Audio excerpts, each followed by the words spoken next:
Here come the boom. Look who just stepped in the room.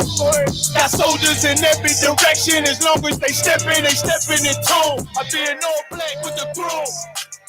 Watching Babylon fall to doom. Lord, know I'm ready, and I know that you know that her love is deadly, but I am immune. These niggas talking rude to whom? That's a spot you'll be moving soon, and you'll be leaving shortly. Still fucking with them angels, yeah, they still enforcement. Got a whole lot of zeal, I can't get it off me. Plus I'm winning like I got a blue ribbon on me. He ain't want what, bitch, I'm making party. See, I do these niggas like to do that pillow talking. So that's why I bought a Glock to the summer party. Got it off the dust. I just began to it pretty much. That brotherhood and weapon, gotta keep it in the clutch. If it ain't one West nigga, I don't want to hear it, keep your tone down. Had a couple complications, but it's on now. So you can kill his speculation, bitch, I'm thrown down. And if you want a conversation, set his zone down. Nigga, what he say, I ain't hear him, I done zoned down. Can't walk, this a long mile. I'm 44, I'm on another level with it. These niggas never listen, so I let the devil get his ass. I try to tell you, I'm a rebel nigga. Better be careful if you ever think I'm stepping in my path. Cause it ain't no game. Stay in your lane, now I'm playing twisted metal with his ass. Got it off the top. I just began to it pretty much. Your brotherhood and weapon, gotta keep it in the clutch. Revenge to my main bitch, I think I got a crush. And she know that I got some sick shit inside me. But you know I.S.U.P.K versus everybody. Got the top, move the buttons like he Teddy Riley. I'ma race through the track like a Ricky Bobby. Got it off the dust. I just began to it pretty much. Your brotherhood and weapon, gotta keep it in the clutch. Gotta keep it with me, it's a must. Got it off the dust. I just began to it pretty much. Your brotherhood and weapon, gotta keep it in the clutch. If it ain't one West nigga, hot. All right.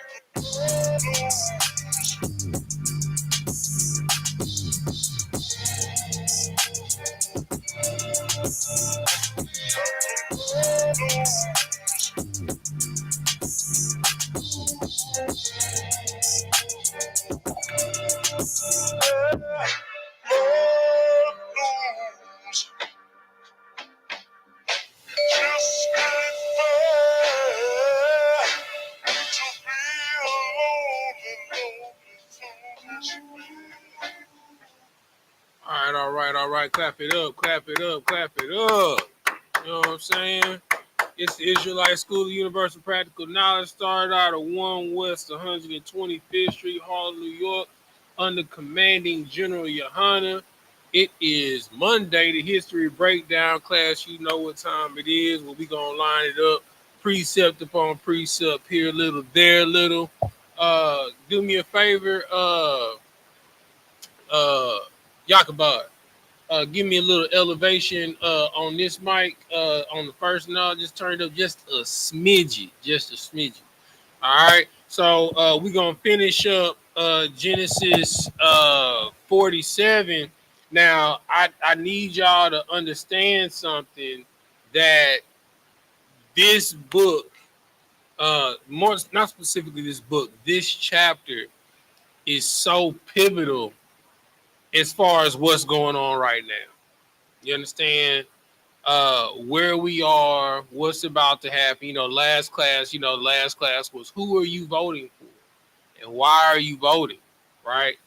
But this chapter not only is going to tell you the future of things to come, but how things are going to be set up.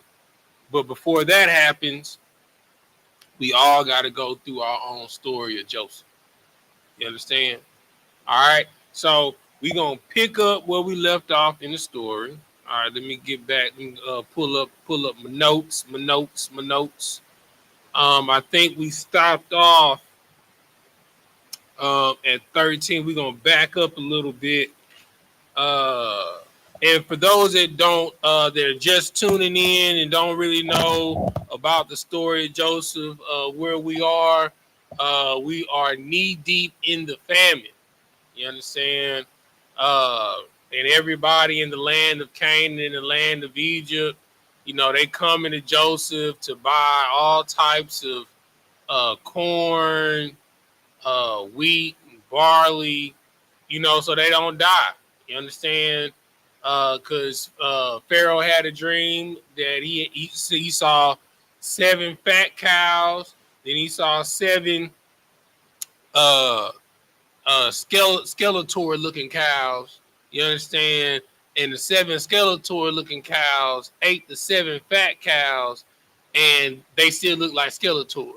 You know what I'm saying? And basically, the dream meant that he's gonna have 7 years of bountiful harvest, and then he was gonna have 7 years of famine, and those 7 years of famine would be like that bountiful harvest never existed. It was going to be the worst drought and famine that Egypt had ever experienced. And, it's not the first one, because there was a famine during Abraham's time in Egypt. You understand? But this is like the worst famine that's ever happened. Okay? So, because Joseph was the one that was able to interpret Pharaoh's dream, because Pharaoh, he called out to all of the witches, the wizards, the warlocks, the babalaos, the priestesses, the prophetesses, the fortune tellers, the soothsayers, and none of them with their familiar spirits could interpret the dream, because as Malakia so eloquently put, you understand, uh, what comes in a dream is from the spirit. You understand? And in order to interpret what comes from the spirit, you need to know what spirit. And that dream was given by the spirit of the Most High God. So only a prophet of the Most High would be able to interpret it, or a child of the Most High God. Because we are nations of kings and priests. We are all prophets. The Lord can come and talk to any of us. The Lord can like in the New Testament, the scripture says that the Lord could raise up these rocks to be descendants of Abraham. You understand? So basically, that means the Lord could raise up any one of us to be Moses. You understand? Like I always give the example, not calling commanding general YAHANNA Moses, but he had the same kind of situation as Moses didn't want to deliver the people. You understand? Commanding General YAHANNA is not commanding General YAHANNA because he made himself commanding General YAHANNA. He's commanding General YAHANNA because everyone left, and he was left by himself. All of his brothers abandoned him. You understand? And he was left with the charge. And when he was left with the charge, like Captain Zariak brought out, in one of his battles, commanding General YAHANNA has not had a rank raise since the late, the late 80s, early 90s. You understand? Like General Muhammad has had more rank raises than commanding General YAHANNA. Captain Zariak has.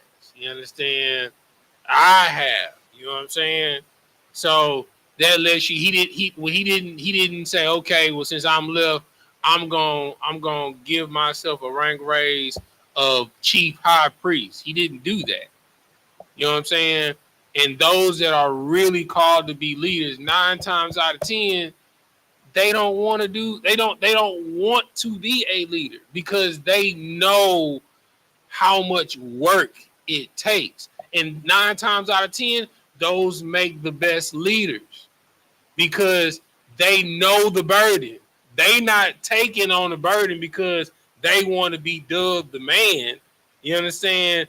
They know what the burden is. They be like, man, oh, bro, I don't want to do that. You know what I'm saying? It's going to take too much. It's going to require too much. You understand? Like, that burden is too heavy. You understand? But when that yoke is put on them, they stand up to the task at hand. And such is the situation with Joseph and where we are now. You understand? Joseph was given the task. Okay, well, since you interpreted the dream, when that famine happened, I'm gonna send them to you. You understand? So you got 7 years to make something shake, Joseph. You feel me? And when the famine come, when they come and ask me, you know, where the food at, I'm gonna send them to you. And that's where we are in the story. You understand? So we're gonna start at verse 10. When you gotta go ahead and read it. Yes, sir. Chapter 47, verse 10. And Jacobite, go ahead and hold Revelations 12 and 1 for me, please.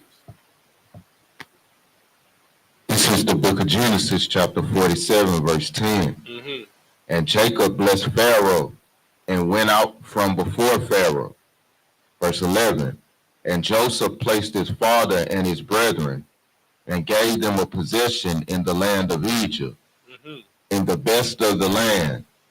In the what of the land? In the best of the land. Keep that in mind, right? Oh, another thing, leading up to this. So Joseph prefaced his father and his brothers that Pharaoh's gonna come to you. He's gonna ask you what your occupation is. You understand? And he said, you know, that we are shepherds, and so is our forefathers. You understand? And what's so heavy about that is our people have been cowboys from the beginning. Our hand has been in livestock from the beginning. You understand? There are 5 ways to ascertain wealth. You understand? Today, real estate, all right, commodities, which is gold and silver, land, all right, the newest craze on the forefront in this day and age, investing in the stock market, which is something that's relatively new, but in antiquity was only 4, and the 4th is in agriculture. You understand? Livestock. You understand? So that's where the real wealth. That's one of the main ways to have wealth. That's why ranchers be something. Even though they look country, they wealthy as hell. You understand? It I got a homeboy of mine that I grew up with, a best friend, Thomas Archie. You understand? The Archies are well known in Huntsville. You feel me? He regaled me with a story when we was talking about going hunting here in a couple of months. He was telling me, you know, how when it was time to for him to go back to school, when he was in high school, he needed new clothes and stuff like that. You know, they would sell off some minerals. You know what I'm saying? When it was time to pay his tuition for college, they sold off some minerals. You understand? Or from the rights of the land. You understand? So it's like the wealth is in the land. And what was the blessing that Jacob gave to, I mean, that what was the blessing that Isaac gave to Jacob? Does anybody remember?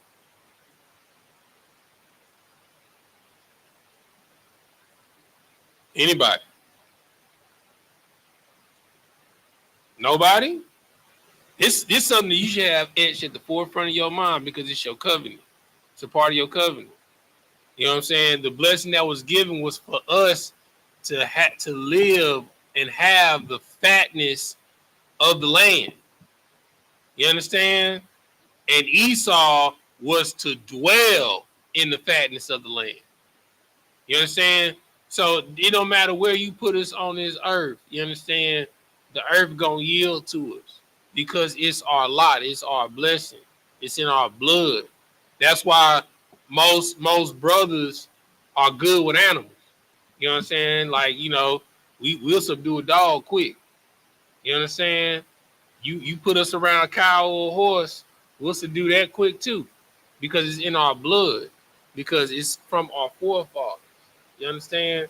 So now when Joseph's brothers and Israel, they go before Pharaoh, they be like, well, you know, our profession, we're shepherds. You understand? He's like, okay, well, I'm gonna give y'all the best of the land. You understand? Which was Goshen. You feel me? And he gave them herds and livestock in a famine. And they already had herds and livestock.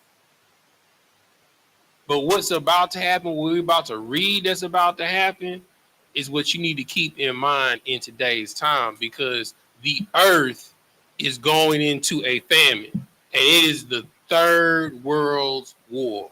You understand? Go ahead. Keep reading, Sawadia. In the land of Ramesses, and Pharaoh, as Pharaoh had commanded. Mm-hmm. Verse 12. And Joseph nourished his father and his brethren and all his father's household with bread according to their family. Verse 13. And there was no bread in all the land, for the famine was very sore, so that the land of Egypt and all the land of Canaan fainted by reason of the famine. All right, read what I asked for, Yakubad. Yeah. 12, Revelations 12:1.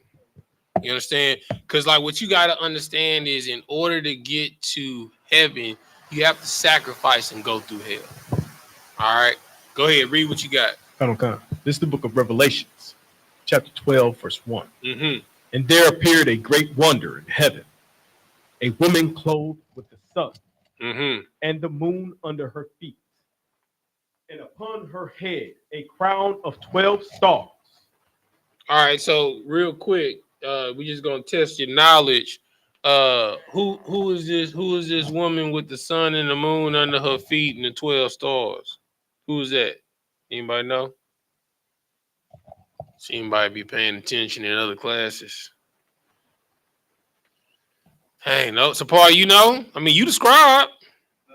Who is the woman with the sun and moon under her feet with the 12 stars around her head? Get that brother a hand. Get that brother a hand. He said that is a symbolic of the nation of Israel.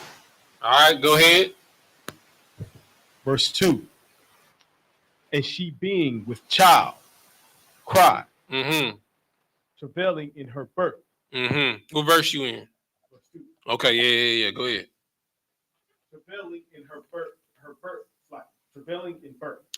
And because the mic go in and out, speak up. And pain to be delivered. Verse 3.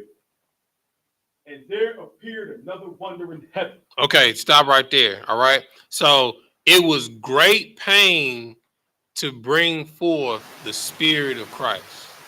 You understand? What you have to understand is, to bring forth the righteous spirit on the face of the earth, it's going to be a famine. Right? You understand? It's going to be hard times in hell. You understand? In order for us to get to heaven, it's going to be like escaping from prison and wading through a swamp. And then when you get to the swamp, you met by a mountain with a zero incline, and you got to scale a literal wall. You know what I'm saying? For a mile. You got to climb up a mile-long cliff with no slope after you didn't escape from prison, after you didn't treaded through a swamp, you know what I'm saying, with alligators and all types of other stuff in the water, you understand, just to get to the kingdom. Right? You understand? That's what it's like in order to survive this fight. You understand? When you come into the truth, okay, you didn't escape prison. All right. Now you got to wade through the swamp. You got to find your way through the swamp. You understand? To the mountain, to Mount Zion. You feel me? Then you got to climb the mountain to get to the top. To get to the promised land, you got to go through all that just to get to the promised land. You ain't even walked in yet. This is what you have to understand, what's coming. It's about to get real bad out here. Okay? Give it back to Sawadia and finish reading 13. And while he finishing reading that, hold Deuteronomy 28:1. Malachi hold Joshua 24:13. This is the book of Genesis, chapter 47, verse 13. Mm-hmm. And there was no bread in all the land, for the famine was very sore, so that the land of Egypt and all the land of Canaan fainted by reason of the famine. Say that one more time.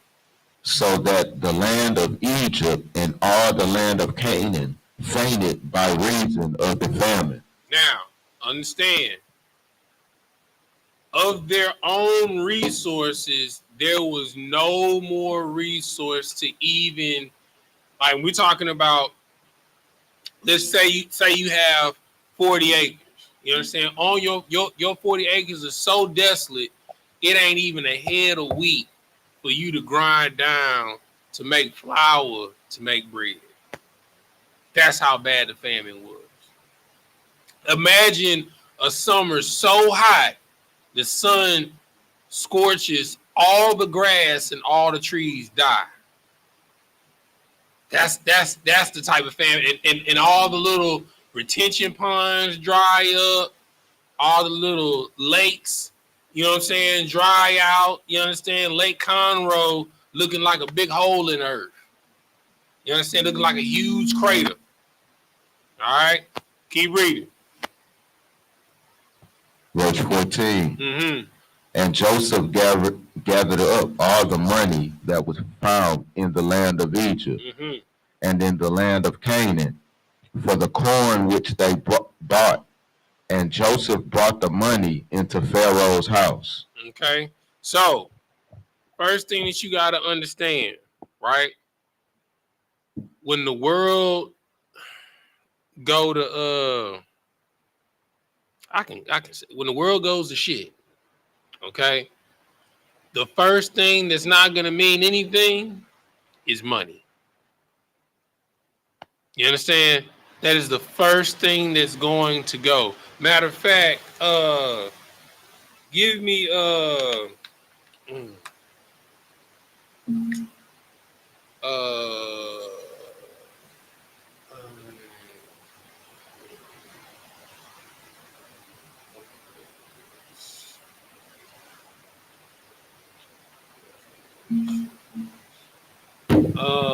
I think. Oh yeah. Go to Revelations 11. I think it's 11:1. Hold on, let me go there. I think it's 11:1.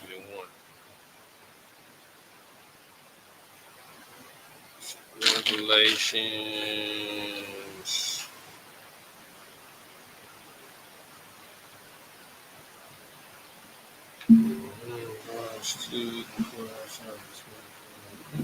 No, that ain't it.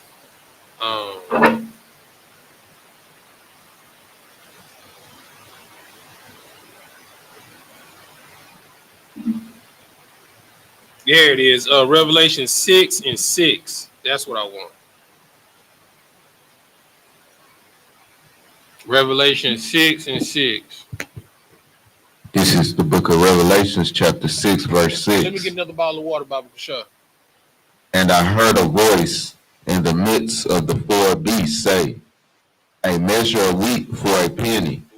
It said a measure of wheat for what? A penny. Uh-huh. And 3 measures of barley for a penny.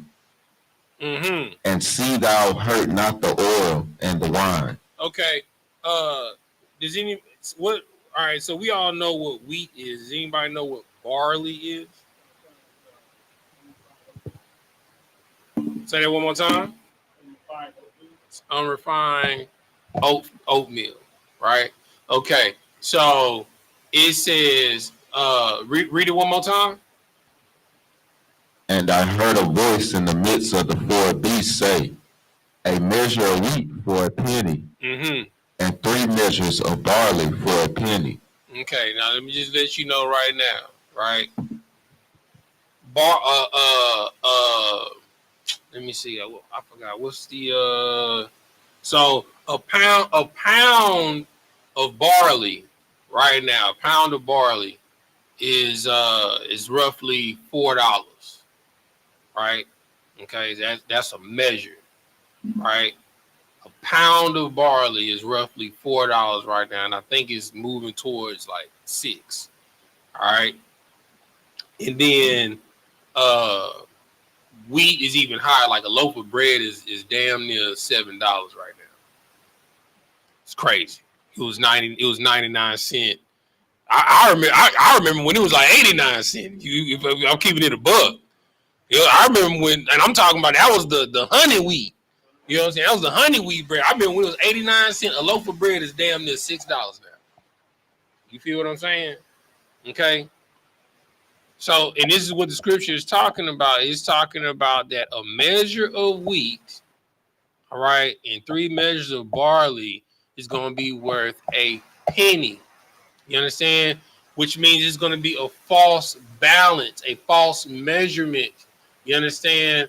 For the value of something, right? Like what you consider worthless is going to be the most precious commodity because your money means nothing. You understand? Like I remember when I was younger, if you put $10 on a tank of gas, we drive it.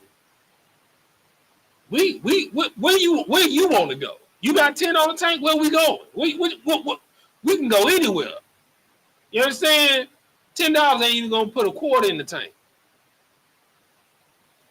You feel me? It's because it's a false balance. The things that were of value are worthless now. You understand? All right. So when the world goes to crap, the first thing that's going to be worthless is the money. You understand? Because all the money's going to be gone. Or what you consider money, you ain't going to be able to go to the bank. When they cut the lights off, you not going to have no access to your money. Crypto, gone. 401k, gone. Stocks, gone. Your Fidelity investment account, gone. Savings account, gone. You understand? Whatever money you had, if you don't have cash on you, it's gone. And to keep it real with you, that cash that you have after a while, that's going to be worthless too. Because people are going to be like, I'm still trading goods for paper. This paper don't mean nothing, but these goods do. So what can you trade for these goods? Oh, now it's going to be like in the movie, The Book of Eli, a pair of gloves, will get you a shot of water. You know what I'm saying? Some cat oil, you understand, to moisturize your body and your lips. You understand? That's gonna be precious. Oil is gonna be precious because ain't no more plants. You understand? To come across oil it's gonna be something extremely precious.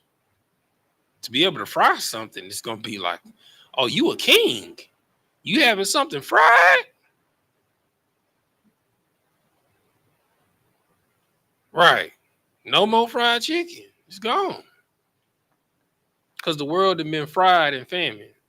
Nuclear fire. Keep reading.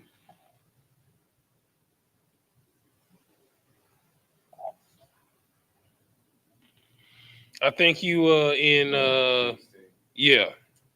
Hold on. We'll finish reading 15. We'll just start over on 15 and then roll into 16. This is the book of Genesis, chapter 47, verse 15. Mm-hmm. And when money failed in the land of Egypt and in the land of Canaan, all the Egyptians came unto Joseph and said, give us bread, for why should we die in thy presence? For the money faileth. Now, does anybody remember the parable of the ant and the sluggard? Okay, give me the cliff notes. Give me the spark notes. Give me the YAHANNA version. Sum it up for me. What is he doing as he's working day in and day out? Okay, and what the sluggard doing? Just living, right? So the nation that was the different people that lived in the land of Canaan, all of Egypt, you know, they was ODing on that sluggard lifestyle. You understand? Nobody was preparing for the famine. You understand? But Joseph knew what was coming. And Joseph was charged not only to make sure that his family didn't die, he had to make sure the entire nation did not die. So every yield for 7 years of each harvest throughout the entire year, he took a portion and put in Pharaoh's storehouse. You understand? Now, all the money that ran out in the land, don't nobody got money to buy nothing, and ain't nothing to buy out there. So now they done came to Joseph and said, give us bread. Keep reading.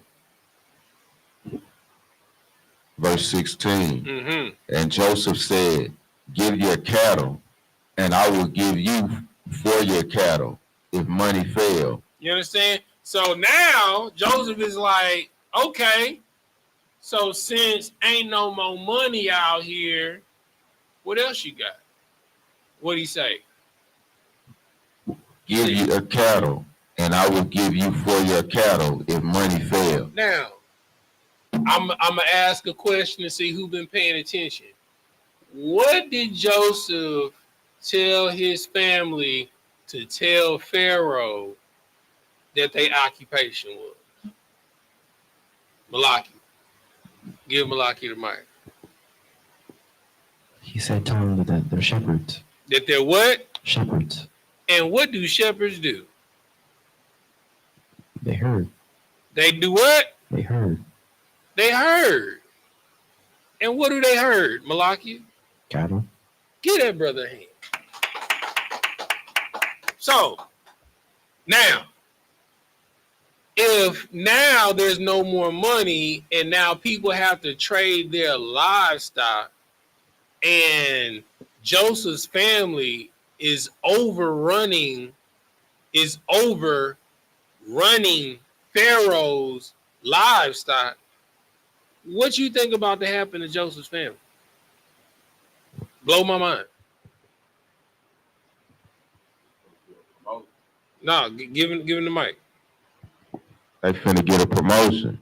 They already got a promotion. They got the job title to be over all the herds of not on they got their own livestock, but now they already got the promotion to be over Pharaoh's livestock. So what do you think is going to happen? Because now the commodity is no longer money because they got all the money.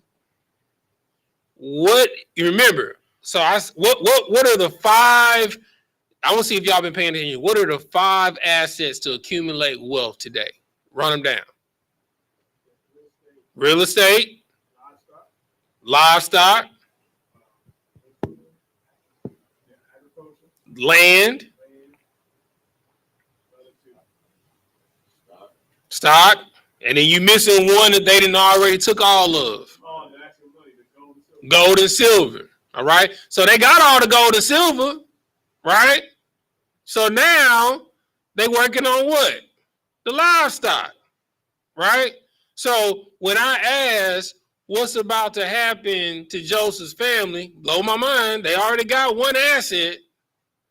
What's happening now? They about to become what? Because I said there are 5 ways to become what? Say it. Wealthy and rich, the same thing. All right. Okay. So now they're about to become exceedingly wealthy because they're over the livestock. You understand? Because that's above Egyptians. Like to deal with animals, you understand? That's beneath them. You understand? That's another thing that we've forgotten. Like, you can become wealthy by doing the things that other people don't want to do. That's why, back in the day, black people became exceedingly wealthy because they had cleaning services. You understand? Landscaping companies. You understand? They were mechanics. You understand? I mean, we still do today, but not as much as we used to, dealing in livestock. We were doing the jobs that no one else wanted to do. We had our own taxi services. We were drivers. You understand? We had our own buses. We gave away all of that. And now you mad that someone else has it because you've given up your wealth. You ran away from what the Lord gave you. You ran into the inner cities instead of staying that country boy. You understand? All right. Keep reading. And make and the whole Deuteronomy 28:1 for me. You got that for me? All right, go ahead. No. I want you to keep reading where you at. Mm-hmm. Verse 17. Okay, yeah. Genesis chapter 47, verse 17. Mm-hmm. And they brought their cattle unto Joseph, Mm-hmm. and Joseph gave them bread in exchange for horses. Brother, do you hear that? He gave them what in exchange for horses? Gave them bread in exchange for horses. Hold on, man. Hold on. Let me ask Finn. Let's see what Finn say.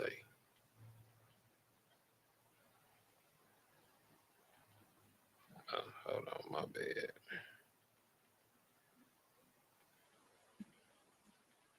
Here we go.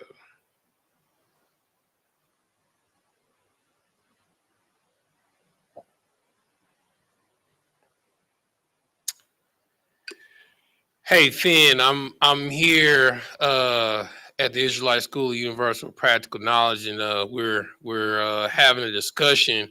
And I was wondering if you could give me the breakdown on how much does the cost of a horse in 2024. Yo fam, universal practical knowledge sounds like a pretty dope spot for some deep discussions. You know what I mean? Talking about horse prices, that's a bit like asking how long a piece of string is. It varies quite a bit, you feel me? Well, horses can be super pricey or quite reasonable depending on the breed, age, training, and so on. It's not uncommon to see prices from a few £1,000s for a basic horse up to tens of thousands or even more for thoroughbreds or highly trained ones. You feel me? But just as a rough guide for 2024, a good average riding horse might set you back anywhere from £3,000 to £10,000. If you're looking at top-tier competition horses or specific breeds, you could be looking at prices well over £50,000. All right. What do you think, fam? All right. So somebody let's get a somebody. How much is 50,000 pounds? Well, he said the first one, he said anywhere from 3,000 to 10,000 pounds. So let's do a median. Let's do 7,000. So somebody look up 7,000 pounds in British currency to dollars. How much is that?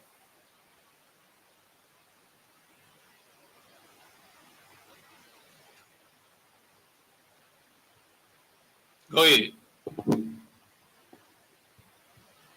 $9,226. So roughly 10 bands. So roughly $10,000 for a good horse, right? So you giving away $10,000 for a loaf of bread. You understand? For one loaf of bread, right? Let's break. So we said that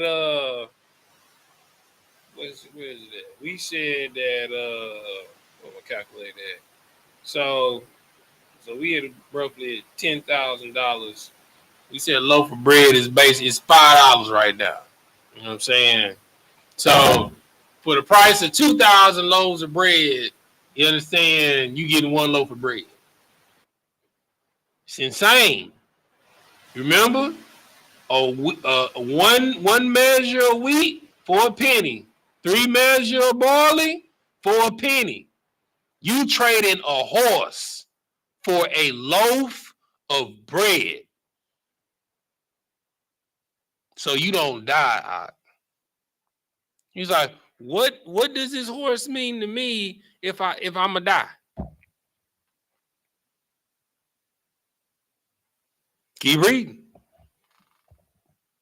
And for the flocks, and for the cattle of the herds, and for the asses, and he fed them with bread for all their cattle for that year. You understand? So they gave up. Every person gave up all of their cattle, all of their flocks. So that's their birds. So they got chickens, pigeons. You know what I'm saying? Quails. You understand? Give me another good bird to eat. Turkeys. You understand? And then they gave up the asses, all the donkeys, the he asses and the she asses. You understand? And then all the rest of their herds. So that's lambs, goats, camels. You understand? So they can be fed with bread for the entire year.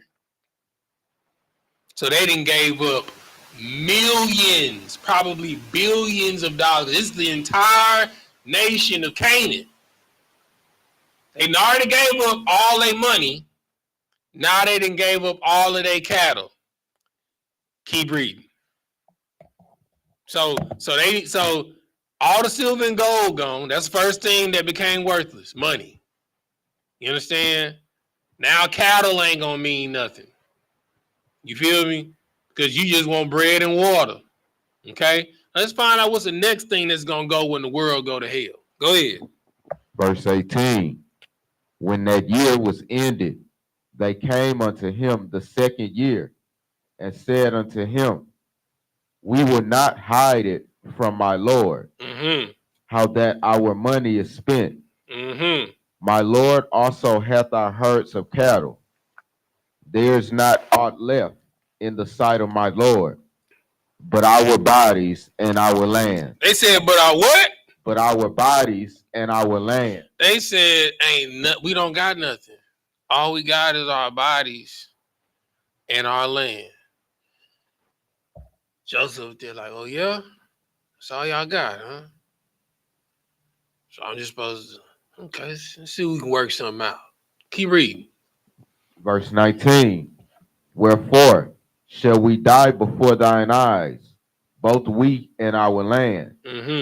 Buy us and our land for Hold bread. on. Did he say, I will buy y'all? He said, buy us and our land. They saying, buy us. And they're offering themselves to be slaves and offering their land. Keep reading. For bread. For what? For bread. For what? For bread. Yo, brother. Hey Siri. Well, Siri ain't gonna do it. Let me go back to Finn. Finn be holding me down. Hold on 1 second. Hey Finn, that's some very interesting information. Could you tell me how much is 40 acres of land worth in U.S. currency currently? Yo, that's quite the question, fam. Land prices can vary a lot based on location, amenities, and its intended use. You know what I mean? Like 40 acres of land in rural areas might be a lot cheaper compared to the same amount of land near a major city. Well, to give you a ballpark figure, farmland or rural properties can range from $1,000 to $5,000 per acre in many parts of the US. So that means 40 acres could range anywhere from $40,000 to $200,000. You feel me? On the other hand, land near urban areas or highly desired locations can skyrocket to tens of thousands of dollars per acre, making 40 acres worth millions in some cases. What kind of location are you thinking, fam? Rural or urban? All right. So he just told you. So if you in a rural area, it can be 40 acres. Could be anywhere from 50,000 to 200,000. But I'm gonna tell you something right now. I done looked up recently in some rural areas. Okay, and 40 acres is like $1 million in the country now. You understand? You might find somebody that you know is unlisted and they just is burdening them. They might come up off of it for 450,000, 500,000. But I'm gonna tell you right now, 40 acres, you're looking at about $1 million. You understand? And on the low end, like having a farm, that's low end land, 40 acres. You know, most farmers got like 200, 300 acres of land that they farming on. You understand? So 40 acres. So let's just imagine every person. So let's say in we just use a province in Houston. In Missouri City alone, it's 250,000 people, right? In Missouri City in Houston, Texas. All right. It's $250 million. Each person not only coming to give up their 40 acres, but also they selling themselves. They're slaves. So they already got all the gold. So remember the assets. Okay, what are the 5 assets to ascertain wealth today? Give them to me again. Real estate, land. That real estate, land, same thing. Oh, commodities. What's a commodity? Gold and silver. You gotta be able to break that down for me, brother. All right. Cattle. And just so y'all know, the reason why I'm having y'all say this over and over again is so y'all can learn what real wealth is. All right. So you said land, you said commodities, which is gold and silver. All right. Cattle. Okay. Livestock. Agriculture.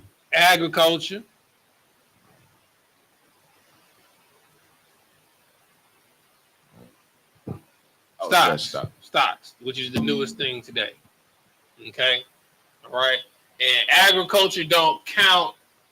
Even though agriculture is grown out of the land, it's counted as its own thing because it's another form of a commodity, right? So all the commodity is something that can be bartered and traded with, right? So textiles is a commodity. So what is textiles? That's clothing, right? So different types of fabrics, which also come from agriculture, right? Any type of ore, gold, silver, tin, steel, you understand? Titanium, platinum, zinc. You understand? These things are commodities. Diamonds, rubies, emeralds, any type of jewels. These are commodities. You understand? These are things that are considered precious that can be traded for something. Okay? And the rarer the commodity is, the more valuable it is. Okay? All right? So you need to know these things. So when you're dealing with somebody and somebody want to trade with you, okay, let's trade. What you got? You know what I'm saying? PlayStation, that's not really it's not really anything of worth. You know what I'm saying? The power go out, that ain't gonna be worth nothing. You know what I'm saying? Like you can make money off of a PlayStation, like streaming on Twitch, and all of that right now, but the power go out, PlayStation gonna be worthless. You understand? All them TVs and flat screens and electronics is gonna be worthless. It's gonna be a whole bunch of paperweights. You understand? If you don't have a car that got a carburetor in it, your car gonna be worthless. Bet y'all ain't thinking about that, huh? You don't got a car that has a carburetor in it right now. If the EMP hit or the lights go out, Tesla done. You understand? Y'all electric car owners, y'all done. You feel me? And even some of these newer cars, because they're more electric, you understand, than horsepower, you understand, they done. You got to have a car that's like 90s. You know what I'm saying? Maybe, I think the latest might be 2000 before they started introducing chips in the vehicles. You know what I'm saying? But you want 90s or older. That's why these older cars, that's why they cost so much. Because they valuable. Because when the lights go out, it's gonna be diesel fuel and regular crude oil getting people around. You understand? So you have to know what's valuable. And Joseph knows what's valuable. You understand? He was like, oh, y'all want to sell y'all land and y'all bodies?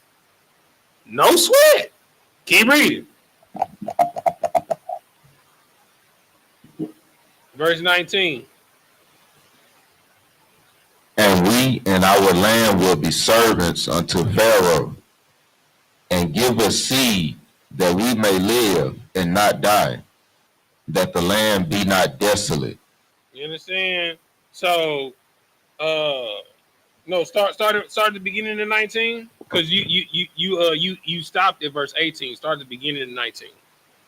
I was at Palestine. Yeah, start it over.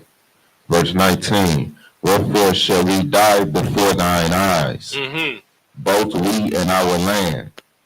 Buy us and our land for bread, and we and our land will be servants unto Pharaoh, and give us seed that we may live and not die, that the land be not desolate.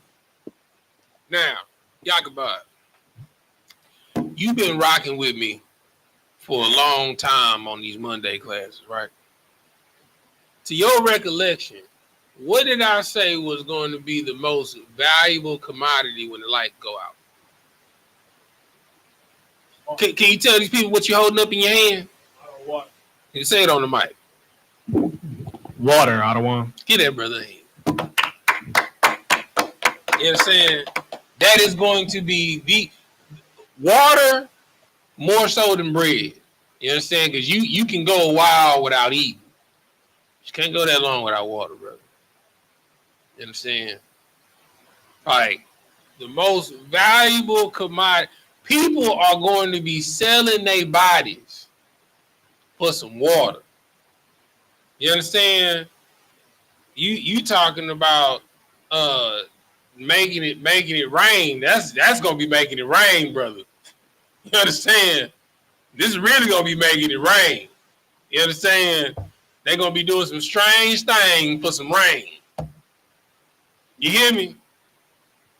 They're gonna sell their bodies and their land for some rain. You hear me? So the first thing that's gonna go is gonna be the money. It's gonna be worth it. Then they gonna give up their livestock. Then they land, and then when all that's gone, you know what they gonna sell? They flesh. I'm preparing you mentally for what's gonna happen when everything goes sideways in this earth, first thing, hey bro, hey, I got $10, bro. Man, I see you over the barbecuing, bro. You think I could, you know what I'm saying, grab a plate for me and my kids, man? You'll be like, well, man, bro, that money ain't worth nothing, bro. Lights is out, bro. What can you get with that? You know what I'm saying? Well, shoot, I got this nice dog right here, bro. You know what I'm saying? It's a King Corso, bro. I give you my King Corso, bro, for a plate of brisket. What? You gonna give me a King Corso, a $10,000 dog, for a plate of brisket? Trade? Give me that. I'm putting this in your mind in practical terms of what's happening, because everybody know how much a King Corso costs. You understand? You gonna trade me a King Corso for a plate of brisket? Trade? There you go. Let me get that. What's his name? Rex. Come here, Rex. You understand? And then when they don't got no more Rex, they're gonna be like, look, bro, I see you just set up shop with the food truck, and you really the only person really got food out here, bro. And I see you got your brothers out here holding security for you, keeping everything in order. You know what I'm saying? Like, I don't got no, money ain't worth nothing. I done gave you my dog that's worth $10,000. But I got this house over here. You understand? And I see, you got your people working for you in order, man. I'll work for you so I can feed my family, and I'll give you my house to operate out of. That's what's gonna happen.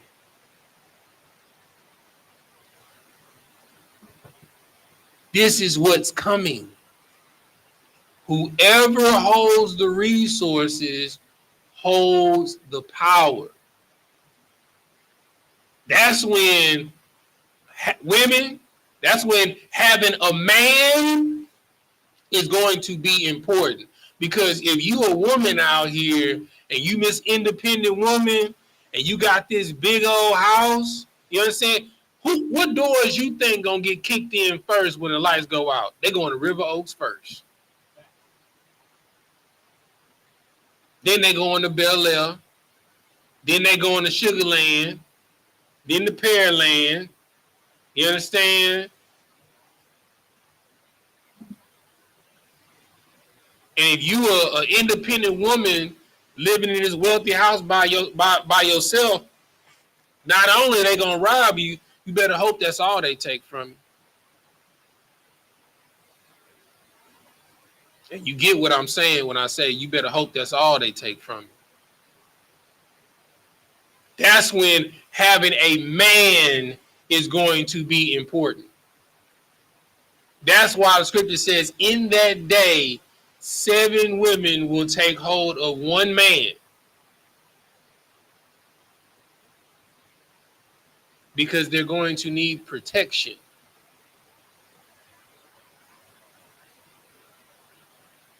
And they're going to need someone that can go out there and provide. See, that paper education, that doctoral degree, it ain't going to keep a man from beating your behind and stealing your goods and your goodies.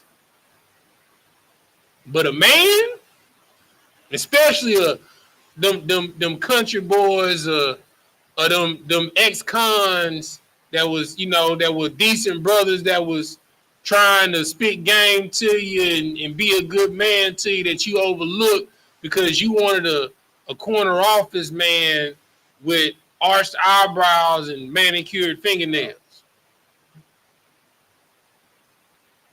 Let me know how much that is going to work for you in those days and age.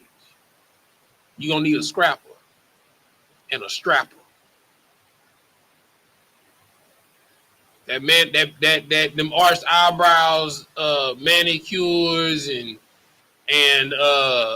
full body massages ain't gonna mean nothing.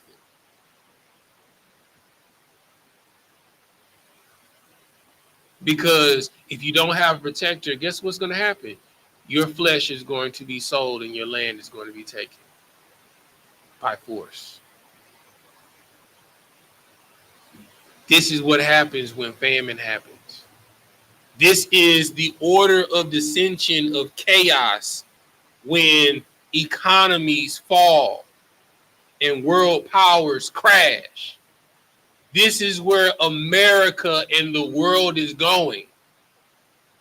So you need to get your mind right. You need to pay attention to the news. When you hear stock market crashes, you need to see if this is a bear run before a bull run. You need to know what that means. Because if it's a bear run, it means we could be going into a potential recession. If we go into a potential recession, then the stock market crashes. If it really crashes, that means money's worthless. So next, people are going to be trying to trade other things for it.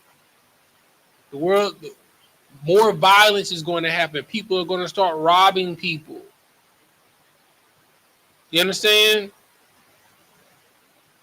And then when people don't have homes and livestock and things that are tangible that people need, because your PlayStations aren't going to mean anything. Your clothes might.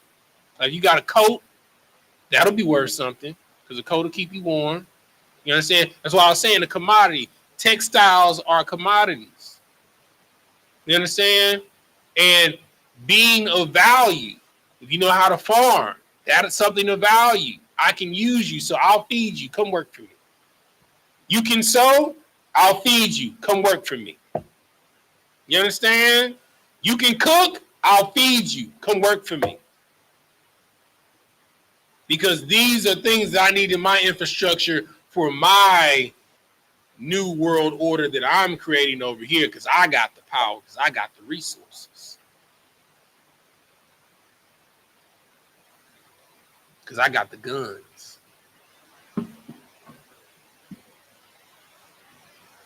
You don't believe me? I don't know when the last time you watched the Book of Eli. You might want to rewatch it. Because that's what the world is going to descend in. Different factions of that. Lawlessness, disorder, debauchery. You understand? Sexual deviancy and misconduct, sodomy. You understand? Murder, thievery. You understand? Lying, slandering, just to survive. You understand? Get your mind right. Okay? Did we read verse 20 yet? Nah. Let's read verse 20, then we'll go to Deuteronomy 28 and 1. Verse 20. And Joseph bought all the land of Egypt for Pharaoh. Say that one more time. And Joseph bought all the land of Egypt for Pharaoh. Mm-hmm. For the Egyptians sold every man his field. Mm-hmm.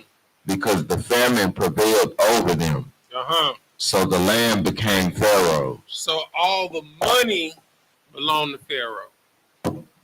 All the livestock belonged to Pharaoh. You understand? All the land belonged to Pharaoh. And guess what else belonged to Pharaoh? The people. And of those four commodities, guess what Jacob and his sons was over? Go ahead. The cattle. So guess what? They were wealthy. Exceedingly wealthy. They were over all of the livestock in the land of Canaan. All right.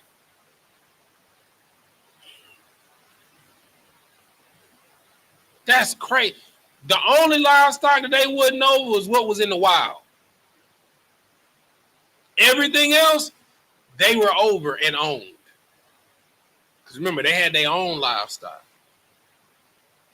And imagine how much provisions Joseph had to set aside, because Not only did he have to feed his family's herd, flocks, and cattle, but now they had to feed what they acquired from everyone.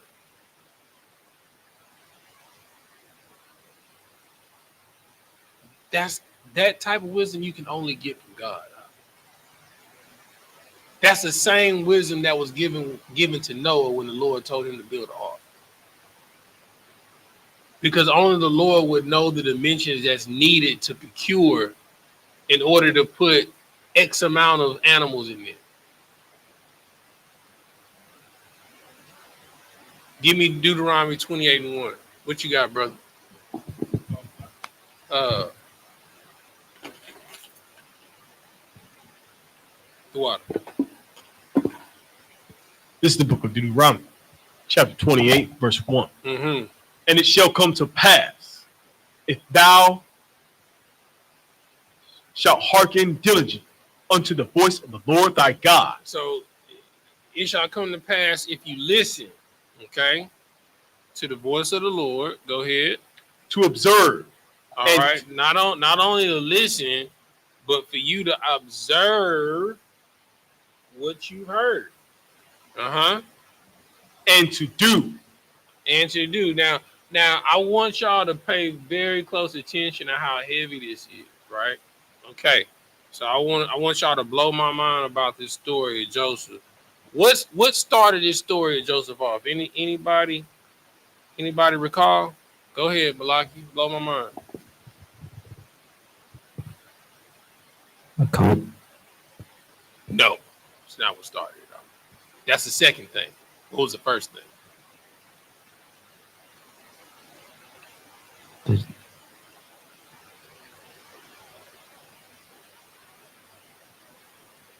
it's in line with what he just read. You have to first hearken. The dream he had. Yeah, what? A dream.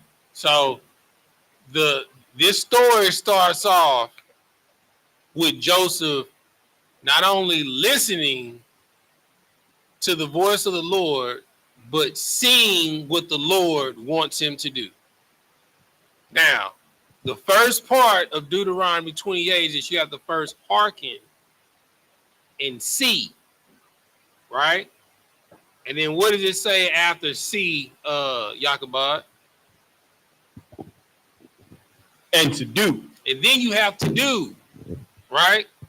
So he went through hell in order to do what was necessary to not only save his family, but to save the entire world. You understand? Such as Christ. You understand? You have to listen. You have to have an ear for listening, not for decoration. You understand? You have to have eyes to see and to pay attention, not to be distracted. And then after that, you have to execute. And because he moved on the first two things, it's another thing. It's another lesson in the story. Don't share with everyone what the Lord gives you. The scripture says, of 1,000 have a counselor of one. Shut your mouth. Because Joseph was so excited about what the Lord shared with him, he wanted to share with everyone else, and he created enemies amongst his family, because the scripture does says that a man's foes is of his own household. Christ said he didn't come to bring peace, but the sword, to put man in variance with his father. Daughter with mother, son-in-law with father-in-law, mother-in-law and daughter-in-law. You understand? When you do the work of the Lord, you're going to create enemies. And 9 times out of 10, it's going to start in your own household.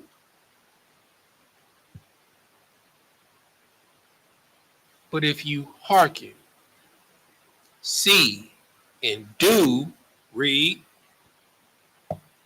do all his commandments, which I command thee this day, that the Lord thy God will set thee on high above all nations of the earth. Say that one more time. The Lord thy God will set thee on high above all the nations of the earth. Now, to be a shepherd, is that not a lowly position? To be a shepherd. In the grandstand of from a king down to a shepherd, is that not a lowly position? Okay. Okay. Now, you're the shepherd of the king's livestock. But what if the king owns all of the livestock? Does that make you wealthy?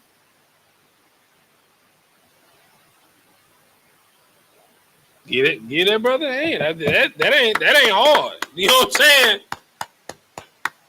And the Lord and Pharaoh gives you a portion of what you rule over.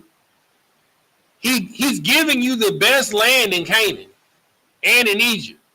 Gave you Goshen. So they gave them the entire known world of Canaan, gave up all of their land, and of all of their land, he gave Jacob and his sons the best land. Okay? When Joseph sent his brothers to go get his father, he sent a caravan, and then with the caravan, he sent livestock as a gift before they was brought down. Okay? And when they was brought down, not only they bring the caravan, the livestock gift back, but also their livestock with them. And they were exceedingly wealthy. Exceedingly. I always give the example of when in Aladdin, when he came as that fake prince, that huge caravan, when he was coming into the Sultan's palace, that's what the caravan looked like when Jacob was rolling into town. You understand? You know the song. You understand? That's how it looked when Jacob and his boys was rolling into town.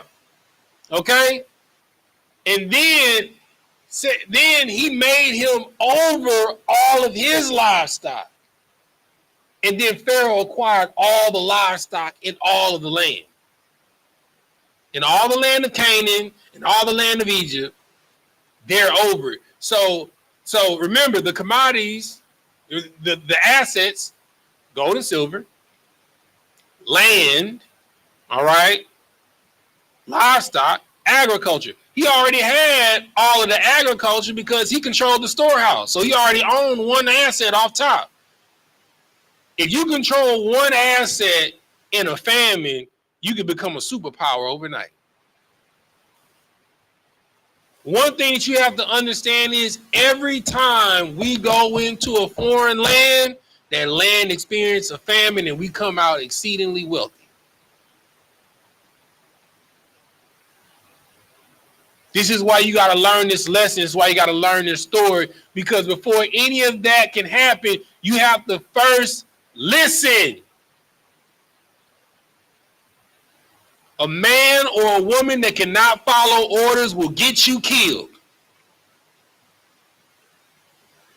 Then you have to next be able to see the right way to do something.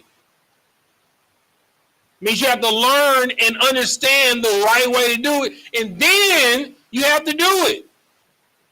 And not do some of it. You have to do all of it. And the Lord made Jacob and his boys above all of the nations. Because guess what? The last thing that they sold? Their bodies. Keep reading in Deuteronomy. Okay. This book of Deuteronomy, chapter 28, verse 2. And all these blessings shall come on thee and overtake thee if thou shalt hearken unto the voice of the Lord thy God. Verse 3. Blessed shalt thou be in the city, and blessed shalt thou be in the field. Are they not now blessed in the city and blessed in the field? Okay. You understand? Not only are they blessed in the city, they got the finest fields in all the land. Because of Joseph's sacrifice, because Joseph listened to the vision that the Lord gave him, and he never forsake or curse the name of the Most High God, no matter how bad it got. Remember the question that I posed. Can you spend 15 years in the worst prison in the face of the earth, go through hell in that prison, to come out to know that your family will be good forever? It's a tall ass, God.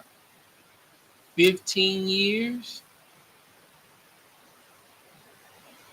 for your family to have the choice land in the earth, for them to be in control of all of the livestock in the land. Could you do 15 years in hell? In the worst, just think of the worst prison movie that you've ever seen. Whether it's Oz, Scared Straight, Prison Break, Blood In, Blood Out, whatever prison movie that you didn't see, Lockdown, you understand, or some of the worst stuff that you've seen. Could you do 15 years in all of those prisons combined in the worst conditions, going through hell, to know that you and your family be good forever? Are you willing to make that sacrifice? I don't think a lot of you are.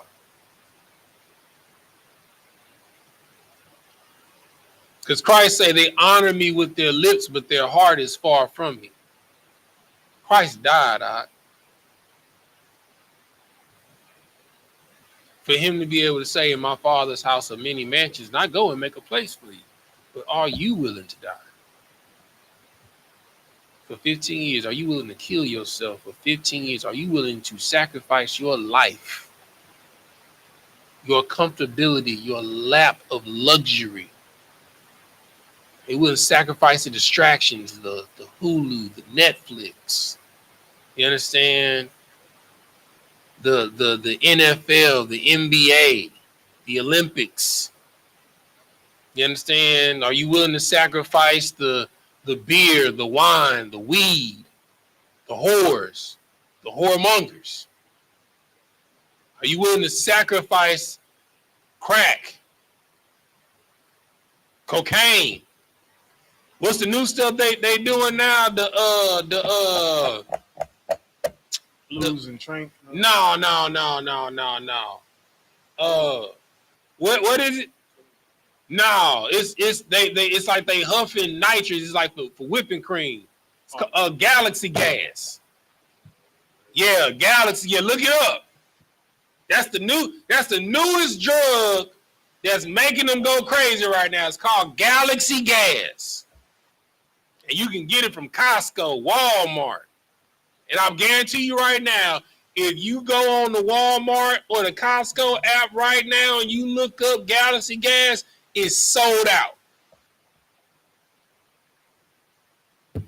Because the flavors that it's supposed to be for whipped cream.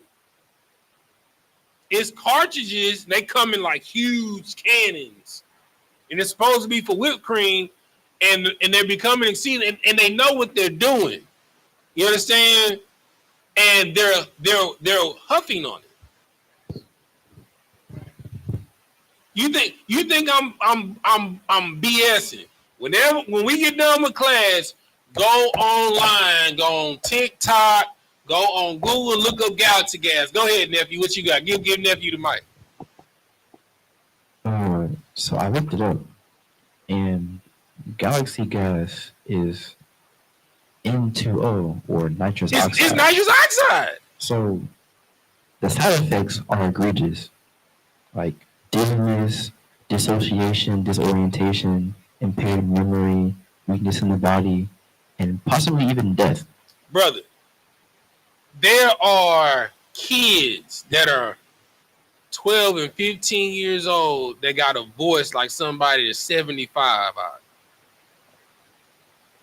And when you see, brother, they walking around. I don't even think we got something that's large enough. Give me that. And this is a small one. Give me that. Give me this right here. Give me that right there. Throw it to me. Throw it to me. Okay, you see this right here? Okay, imagine this size to right here. You understand? Of nitrous oxide. They just walking around.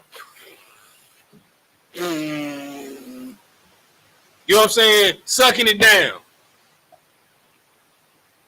You think when class is over, just go on a deep dive. TikTok, YouTube, Instagram, whatever your social is, whatever your social media is, and just in a search engine, type in Galaxy Gas. I'm talking about they are zombies, over nitrous oxide.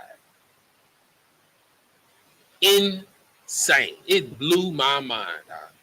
And when I say it make it the outer body experience that you see these kids on woofing that nitrous oxide out, it is crazy. But that's besides my point. Are you willing to give it up for your family to be straight forever? Keep reading. Yeah, your nephew. Stay away from that Galaxy Gas, man. Go ahead. Verse 4. Blessed shall be the fruit of thy body, and the fruit of thy ground. So, is not Jacob's sons blessed? Because one son followed what he saw and what he heard. Saved the whole family. Keep reading. And the fruit of thy cattle, the increase of thy kind, and the flock of thy sheep. Brother, I mean, we couldn't write a better story, right? What verse was that? Verse 4. Verse 4. Is not all the fruit of the herds, is that not given to Jacob and his sons?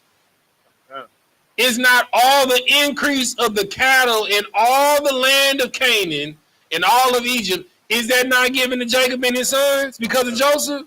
No. Is not all the flocks and all the sheep and all of Canaan and all of Egypt, is that not given to Jacob and his sons because of Joseph's sacrifice? Because he listened and he did what he saw and what he heard? Keep reading. Verse 5. Blessed shall be thy basket and thy store. You understand? They was already wealthy, You got to understand how this went down. The first wealth that they got was from Egypt the first time with Abraham, when Pharaoh tried to take Abraham's wife. You understand? The second time is when Abimelech tried to take Abraham's wife. You understand? And they came out with exceedingly wealth each time, and land each time, and manservants and women servants each time. And then the next Abimelech down the line tried to take Isaac's wife. And they got exceedingly wealthy again. And then Jacob went to go stay with his uncle Laban, and Laban was trying to pull a fast one on him, and he ended up leaving with 2/3 of his herd, adding it to his daddy herd. And when his daddy died, he inherited Abraham's herd, Isaac's herd, Abraham's servants, Isaac's servants, Abraham's women servants, maid servants, Isaac's maid servants, and then all of the cattle, maid servants, and wives that he brought from his uncle's house. Every time we go into a strange land and we follow the law, statutes, and commandments that the Lord given us, we come out with more. So what are you waiting for? You didn't serve Allah. You didn't serve Buddha. You didn't serve Caesar Borgia. You didn't serve Yemiya or Batala. You didn't serve Shango. You didn't serve Baron Samdi. You understand? You didn't serve everybody else but the Most High God in a foreign land, and it hasn't worked. You done got all of the curses, none of the blessings. And the crazy part is, none of us see it.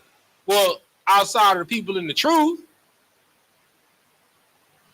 You've gotten every curse from Deuteronomy 15 to 68 and none of the blessings, and you can't see what we should do.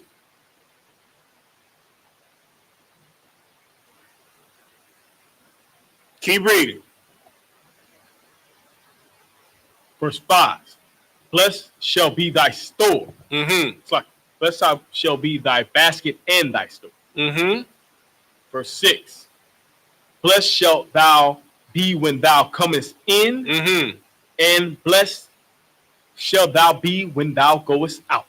Were they not already blessed when they came into Egypt? Brother, we know the story of what happened when they left Egypt, right? When Moses took them out the wilderness, right? Like, the Lord was on Egypt's behind so bad that it was like, let me give you my gold earring. Let me give you my gold bracelets. Here, take it. Please take it so this plague that we're having can be over. It was so symbolic, God. The Lord brought them in on the plague. And they came up. And then Pharaoh forgot the reason why Egypt was blessed. And he took them out on the plague. What you got to understand is it can be a storm, but when you walking in the eye, baby, you don't feel nothing. It can be a storm all the way around you. Everything can be getting knocked off.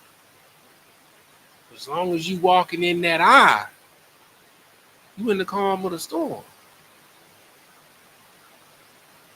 But you take one misstep off to the right, you're going to get caught in that cyclone.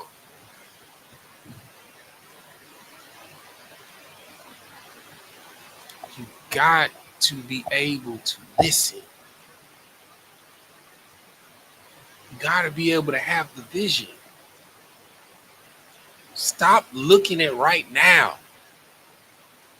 This pain that you going through, what you experiencing right now, it's temporary.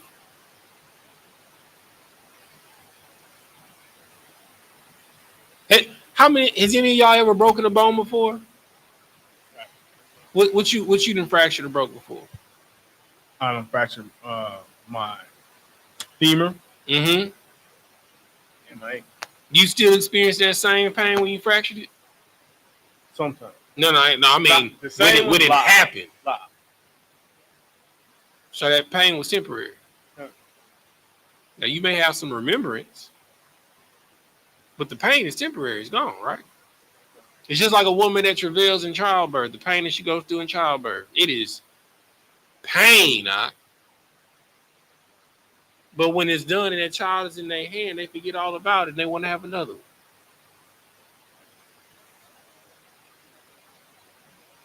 Are you willing to go through the pain to bring you joy out?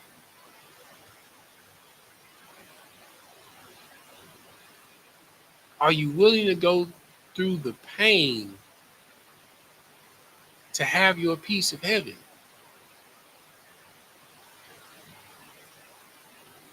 Everybody want heaven, but don't nobody want to die. And it's so interesting to me. We have so many examples of what is deemed to be success in today's society. And in all facets, it takes sacrifice, it takes discipline. But you don't think you have to do that spiritually. Is insane to me. It's mind-boggling. Keep reading. Verse 7. The Lord shall cause thine enemies that rise up against thee to be smitten before thy face. They shall come out against thee one way and flee before thee 7 ways. You understand? That's what's taking place.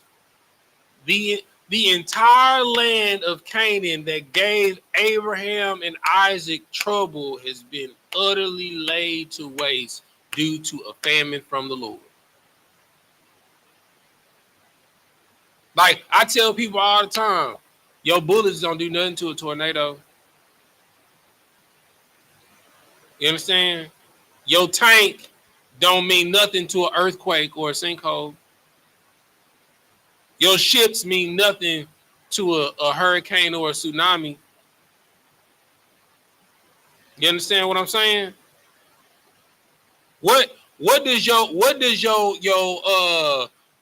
cop car or your warplanes and your drones, what does that mean to lightning?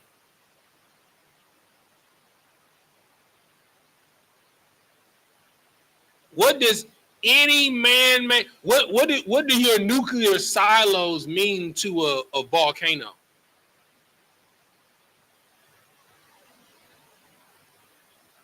You're just a man when you're dealing with a God. You're just a man, and you're scared of men who are terrified of lightning, who are terrified of volcanoes, sinkholes, tornadoes, tsunamis. Your father is a God. You don't have to throw a punch. Your father can stop up the rain in heaven and dry out the earth because of what they're doing to you, and somehow make it to where you're in an oasis that's plush and green. And you're afraid? You're afraid to go to jail. Paul went to jail. You know what happened when Paul went to jail? An earthquake happened, and it opened up a hole in the wall, and all the prison gates were open. That's the type of father you serve. Oh, you thought you were gonna lock my son up, huh?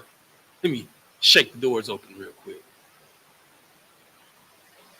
And because my son is so righteous, he stayed there to make sure the guard wasn't killed, because all the prisoners were set free. That's the type of stock you come from.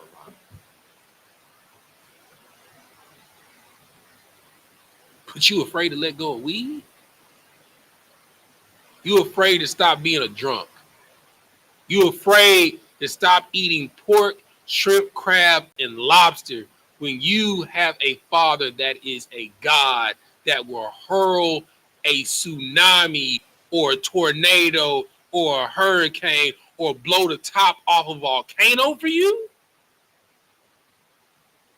What are we talking about right now? You're weak.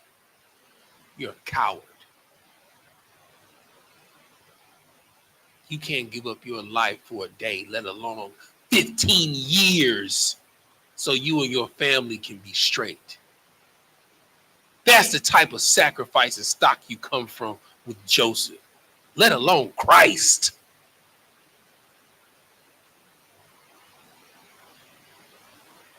You can't give up a day.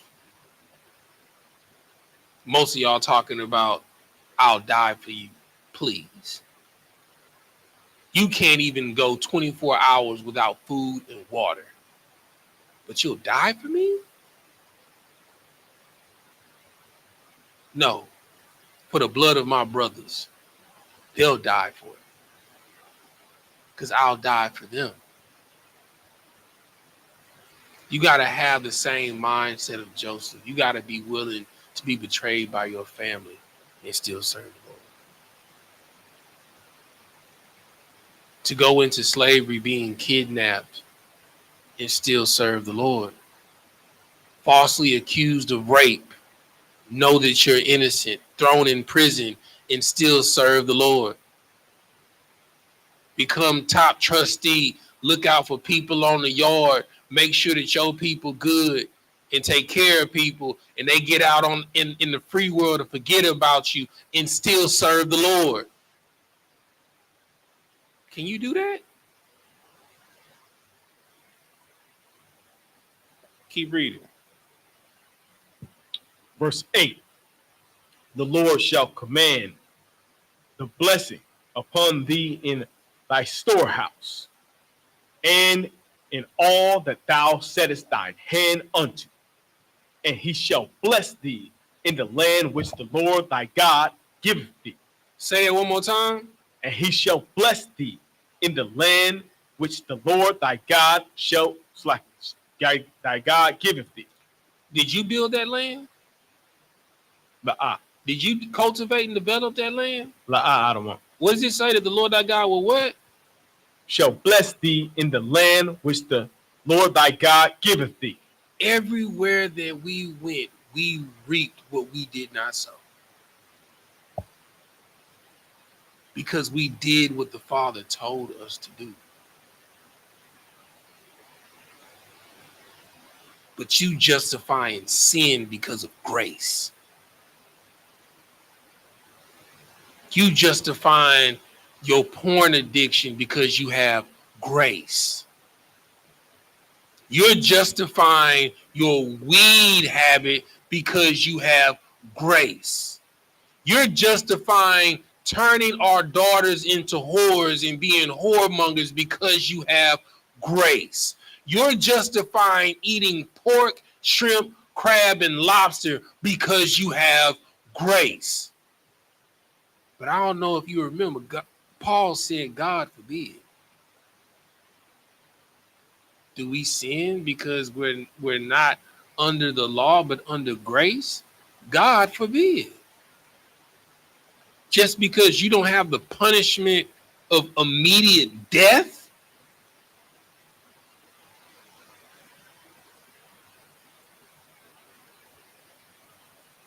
You okay with being a wretch but not a child of God? You okay with being a Gentile but not a child of God? Oh, I can't be perfect. Nobody can be perfect. I have countless of examples. As a nation, we were perfect. And we were the light in the sight of the nations. What verse you at? We are at verse 9, sir.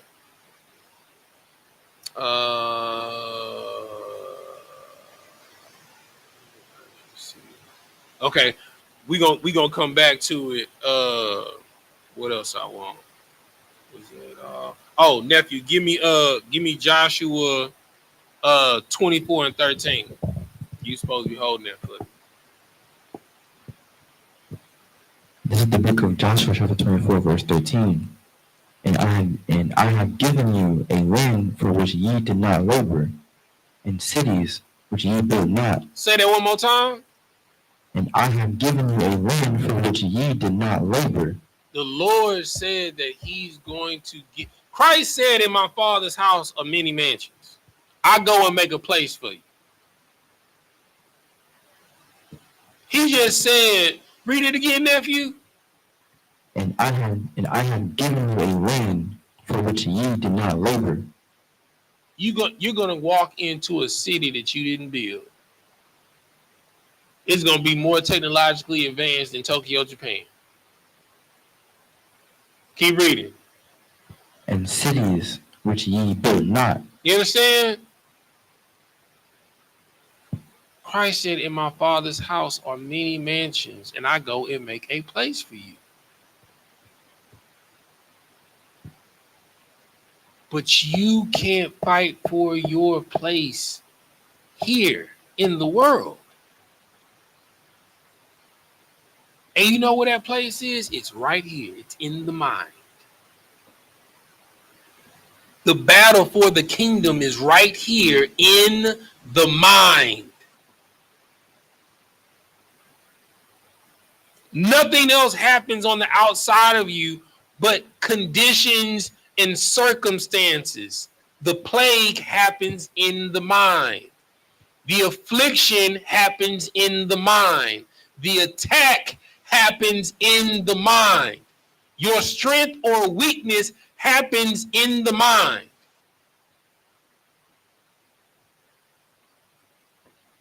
You want to know why you can't run 3 miles? Is because you say that you can't. Want to know why you can't do 100 push-ups? Is because before you even make an attempt, you say you can't.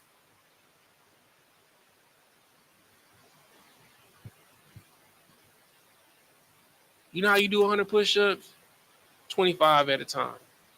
You can't do 25 straight. You know how you do 25 push-ups? 5 at a time. You can't do 5 push-ups straight. You know how you do 5 push-ups? 1 at a time. And before you know it, you keep doing 1s, you done did 5. You keep doing 5s, guess what? You done did 10s. You keep doing 10s, you done did 20s. Add another 5 on there, that's 25. You a quarter of the way. You bust another 25, you at 50. You do 250s, guess what? That's 100%.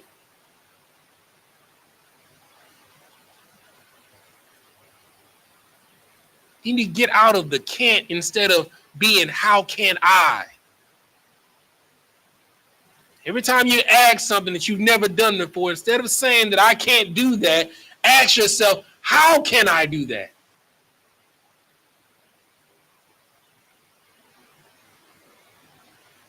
How can I be healthy? How can I stop being a whore? How can I stop being a drug addict? How can I keep the dietary laws? How can I stop being a liar? How can I stop being a thief? How can I be a better brother? How can I be a better sister? How can I be a better husband? How can I be a better wife? How can I have a better life? Instead of saying I can't, you won't. If you can't, you won't.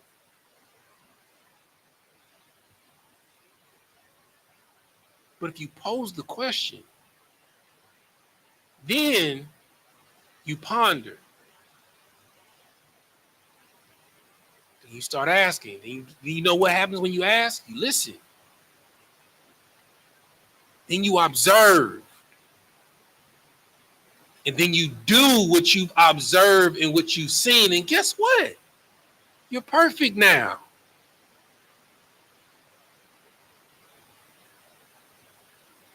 But as long as you ODing on grace, you'll never be perfect. You'll never strive for excellence because you still playing golf with a handicap. Real pro golfers don't play with handicaps. They get what they get. But you afraid to play the game. He's like, nah, I need a handicap, bro. Because you don't think you can get a birdie. You don't think you can get a hole in one.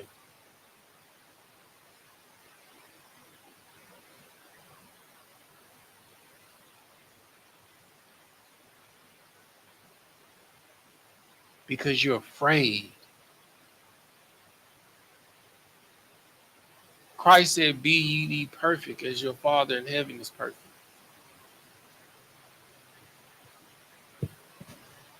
Christ came in the same condition that you're in to prove that you can do it. If you don't believe that it can be done, we did it as a nation multiple times.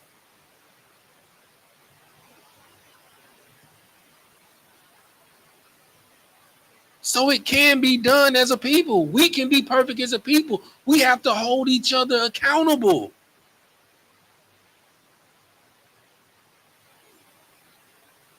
The reason why I don't do wrong and do evil is because I represent Yakubah. I represent Malakia. I represent Sawadia. I represent Bazak. I represent Sapar. I represent my wife. I represent my father. I represent my mother. I represent my brother. I represent my sister. I represent my nation.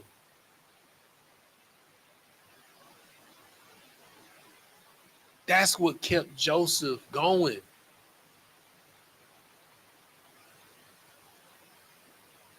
Even when your family turned your back on you. The scripture says that the Lord will make a table for you before your enemies. But that table is a test for you and for them. Because it says when your enemy is hungry to feed him. When he's thirsty to give them drink, because it's going to be like reaping coals of hot fire upon their forehead. Not to say, look at me and look at you, but to remind them, even though you treated me like that, you still my brother. You're still my sister. I don't want to see you in this condition. Even though Joseph's brothers treated him like trash, threw him down a hole and got him kidnapped and sent into prison, falsely accused of rape because of the cruel joke that they wanted to play on him. He didn't want to see his brothers in a low condition. Go get my daddy. Go get the rest of our family. Go get our house. Bring them down here. I got us.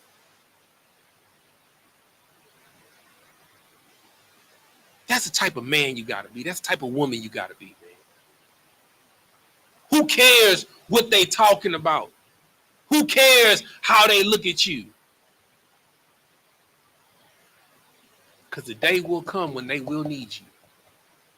They will need your counsel. They will need the resources that the Lord has given the school to provide. They will need lodging in the house that the Lord has given you to provide. It always happens. But you got to have the strength to listen. You got to have the strength to sit and observe and shut your mouth and learn. And then do what you've been taught. Follow the orders. A man or a woman that cannot listen and observe will get you killed.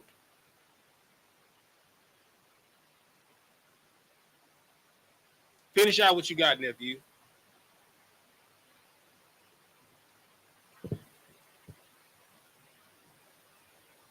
And I have given you a land for which ye did not labor, and cities which ye built not, and ye dwell in them. Of the vineyards and olive yards which ye planted, not do ye eat. You understand? You will be fed from what you didn't plant. All the money they had in possession, all the land they got in possession, all the agriculture they got in possession, and now they got all the people as a possession. Is that not what it says in Isaiah 14? They will take those captives whom they once were and bring them to their house as handmaidens and manservants to possess them in the house of the Lord. Is that not what it says in Isaiah? But you can't get a hold of your addiction. You can't control your affliction.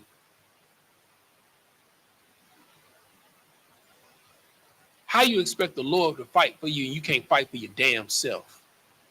It's because you selfish.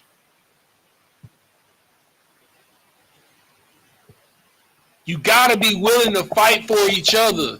You got to be willing to show up for each other. You know the only way we have camp? is if you show up for one another. You want to know how each and one of y'all ended up in the school? It's because somebody showed up to camp.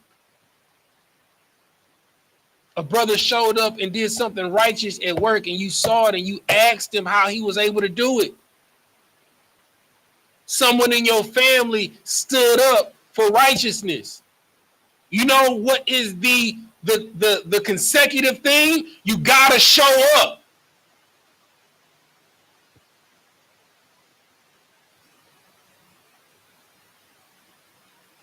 I'm tired of the excuses because Joseph didn't make it.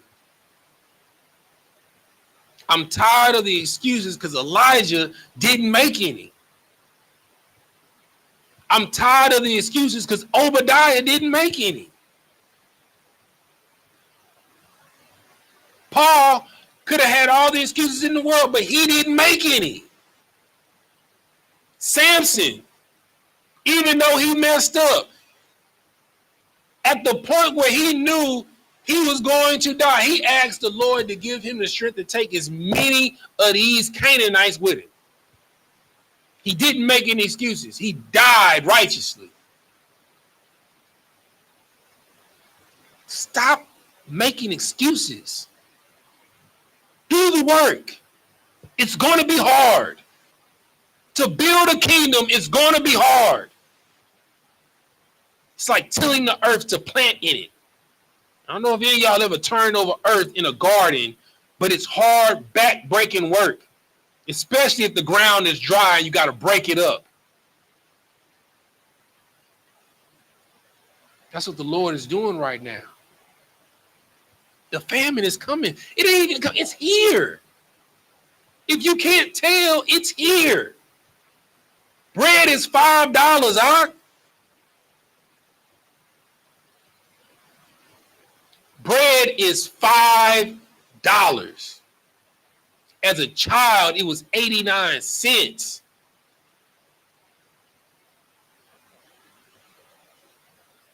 It's crazy that a loaf of bread costs a gallon of gas, huh? And in some cases, it costs more than a gallon of gas. Let that sink in.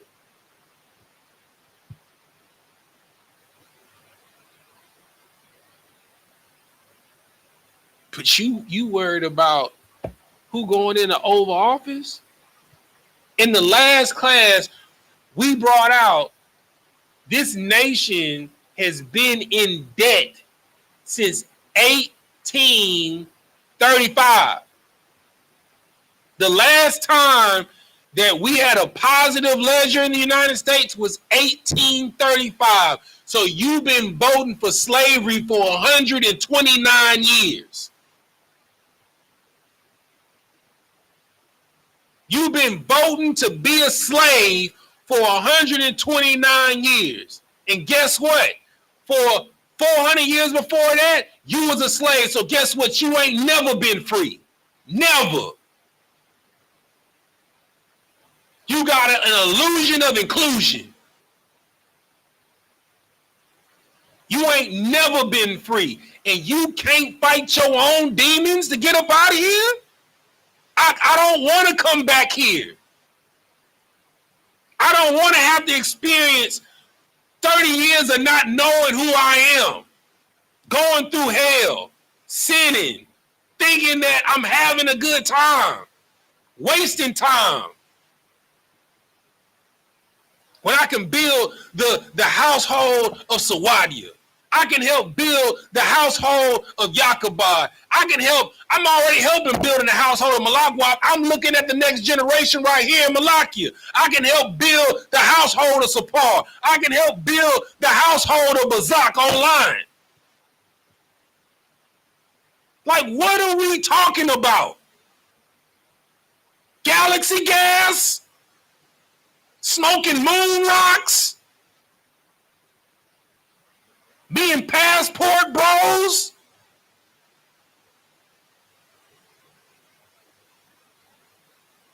Sukianas and sexy reds? What are we talking about?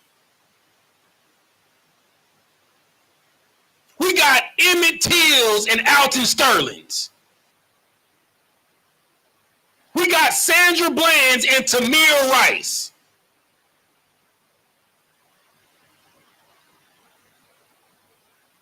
We got real work to do to be free. What are we talking about? What are you waking up for? And again, I pose a question that I posed last class. What are you really voting for? Slavery?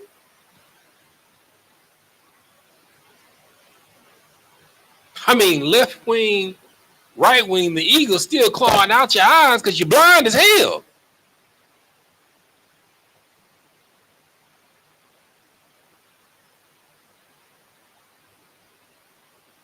We gotta focus, man. Because the famine that was prophesied is coming. It's here. The waters have already been turned to blood. Google red tide. It's happened already. The pestilence, the swarm of locusts, Google it. North Africa. It's happened already. I don't know how many of our firstborn sons have died. It's another plague and a curse. It's happened already. What will it take for you to wake up? Don't say for the sky to crack open, because then it's going to be too late. And it's going to be just like what the scriptures say. You're going to be like, woe is me. That's Old English for I am destroyed, because you played the harlot with God. And you was his chosen. So when that sky crack open, don't get frozen.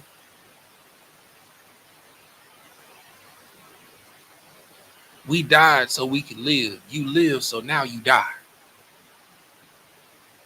That's the price you pay. Every man and every woman builds the cell to do their time. The only difference is you was born with the key to your freedom. With that, we're going to say Amajim, which means to stand. Sar, which means to turn. We're going to face the east. We're going to do the Lord's Prayer first in Hebrew, then in English. Repeat after me. Abanawa, Shabbat Shemayah, Kodash, Hayah, Shemka, Yahweh, Malakutka, Taba'ah, Ratazayaka, Hayah, Aisha, Ba'aratazah, Kowah, Hayah, Bashemayah, Nathanlanawa, Laham, Kal, Yawam, Wasalak Nawa, Kabawak Nawa, Kasalak Nawa, Kabawak Yanawa, Wala'ah, Tabi'ai Nawa, Badasaya 1, Obal, Hawashai Nawa, Mayan, Rai, Kaya, Laka, Hamalakwa, Waha'Allah, Wahata Parak, La'awalamyum, Aman. In the English, our Father, which art in heaven, hallowed be thy name. Yahweh, thy kingdom come, thy will be done in earth as it is in heaven. Give us this day our daily bread, and forgive us our debts as we forgive our debtors. And lead us not into temptation, but deliver us from evil. For thine is the kingdom, and the power, and the glory, forever. So be it. Sar, turn and face the front. Go give a courtesy salute to the brothers, then to the sisters. Many visual, mighty Shabbat, Baji, Ra, Yahweh Ba'ashim, Yahweh Shab Rakatah, Yad Batah, Sar, turn and face the sisters. Many visual, mighty Shabbat, Baji, Ra, Yahweh Shemar Ba'ashim, Yahweh Shab, Yad Batah, dismiss.